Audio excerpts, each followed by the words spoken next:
Hello everyone, thank you so much for giving me a special great opportunity to present my presentation today that is about beer and whiskey. First of all, I'd like to give my special greeting to our greatest lecturer, Ms. Aditya, with Channel Hall class in this semester and in this program study. So, without further ado, let me introduce myself. My name is Aditya Pratama. I'm from Trade English Diploma with just a fourth semester today. So, let's move to our topic. On this presentation, I would like to explain to you about the four types of this material. The first one is the definition of the beer and whiskey. And the next one is the history of these two types of beer and whiskey. And the third is the types of this beer and also whiskey. And the last is the process of making of these materials. Beer definition. The beer is an alcoholic beverage produced by extracting raw materials with water, boiling, and usually fermenting. In some countries, beer is defined by law as in Germany, where the standard ingredients beside water are malt, dried germinant barley, hops, and yeast. And now, we move to the history of beer. Before 6000 BCE, beer was made from barley in Sumer and Babylonia. Reliefs on Egyptian tombs dating from 2400 BCE show that barley or partly germinated barley was crushed, mixed with water, and dried into cakes. And that's an extract that was fermented by microorganisms accumulated on the surface of fermenting vessels. The Industrial Revolution broke the mechanism of brewing, better control over the process with the use of the thermometer and such chronometer was developed in the Britain and transferred to the continent, where the development of the ice-making and refrigeration equipment in the late 19th century enabled larger beers to be brewed in the summer. In 1018, their friend chemist Louis Pasteur, through his investigation of fermentation, established many of the microbiological practices still used in brewing. The Danish botanist Emil Hansen devised methods of growing yeast in cultures free of other yeast and bacteria. This beer culture technology was taken up quickly by continental larger brewers, but not until the 20th century by the ale brewers of Britain. Meanwhile, German-style larger bottom ferment by pure yeast cultures and become dominant in the Americas. Brewing in the 21st century is a large-scale industry. Modern breweries use stainless steel equipment and computer-controlled automated operation, and they package beer in metal kegs, glass bottles, aluminum cans, and plastic containers. Beers are now exported worldwide and are produced under license in foreign countries. Okay everyone, we move to the next topic, that is the types of beer. The first one is lager beer. A lager or a typical entry point into beer for a new drinkers, made with a bottom fermenting yeast that has a lower tolerance to alcohol, and it has a lager can taste light and a little malty.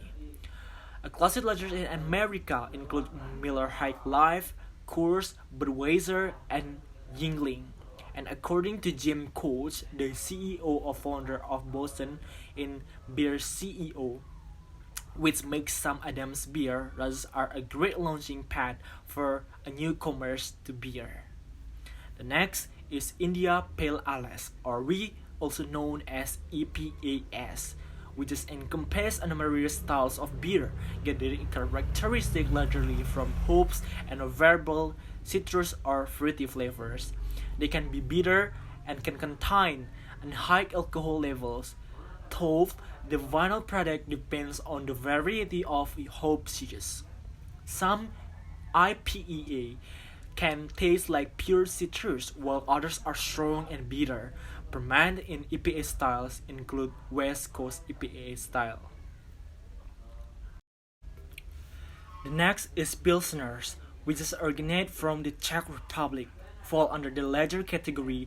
General Pilsners give off a pale gold color and crisp flavor, while Czech Pilsners are a little darker with a higher bitterness. Other than the three types of beer that I already mentioned before, there are also a lot of type of beer that you can browse. Everyone, now let's we get to know about the brewing process. Beer production involves melting, milling, mashing, extract separation, hop addition, and boiling. Removal of hops and precipitates, cooling and aeration, and also fermentation, separation of yeast from your beer, from young beer, aging, maturing, and packaging. The object of the entire process is to convert grain strains to sugar, extract the sugar with water, and then ferment it with yeast to produce the alcoholic, likely carbonate and beverage.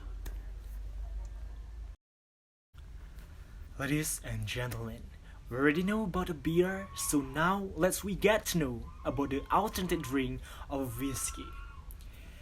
Generally speaking, whiskey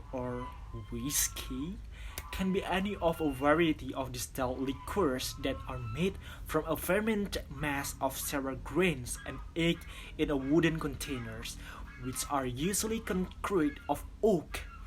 And commonly used grains are corn, barley malt, and wheat. The history of whiskey.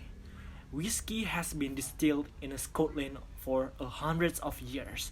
There is some evidence to show that the art of distilling could have been brought to the country by Christian missionary monks, but it has never been proved that Highland farmers did not themselves discover how to distill spirit from their surplus barley. And the origin of whiskey began over 1,000 years ago, when distillation made the migration from mainland Europe into the Scotland and Ireland via traveling monks. And I will explain the types of whiskey. The first one is Irish whiskey. Irish whiskey has a smoother flavor than other types of whiskey. It's made from a mass of malt and can only be distilled using water and caramel coring, and must be distilled in wooden kegs for at least 3 years.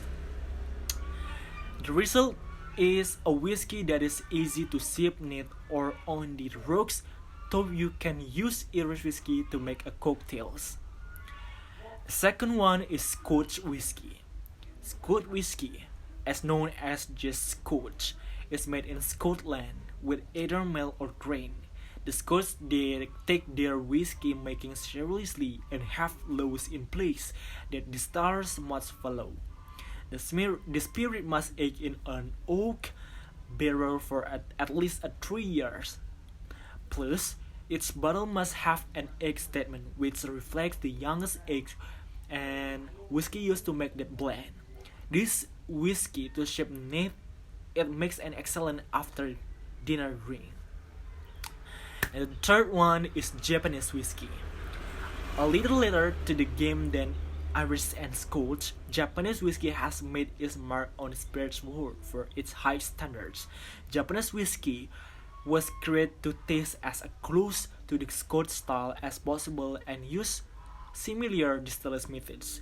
It is mostly employed when it makes drinks with a splash of soda. Other than the three types that I already mentioned, there's a lot of types that you can have to know, and I cannot mention here, so you can browse it by yourself. Last but not least, I will explain a bit about the process of making whiskey.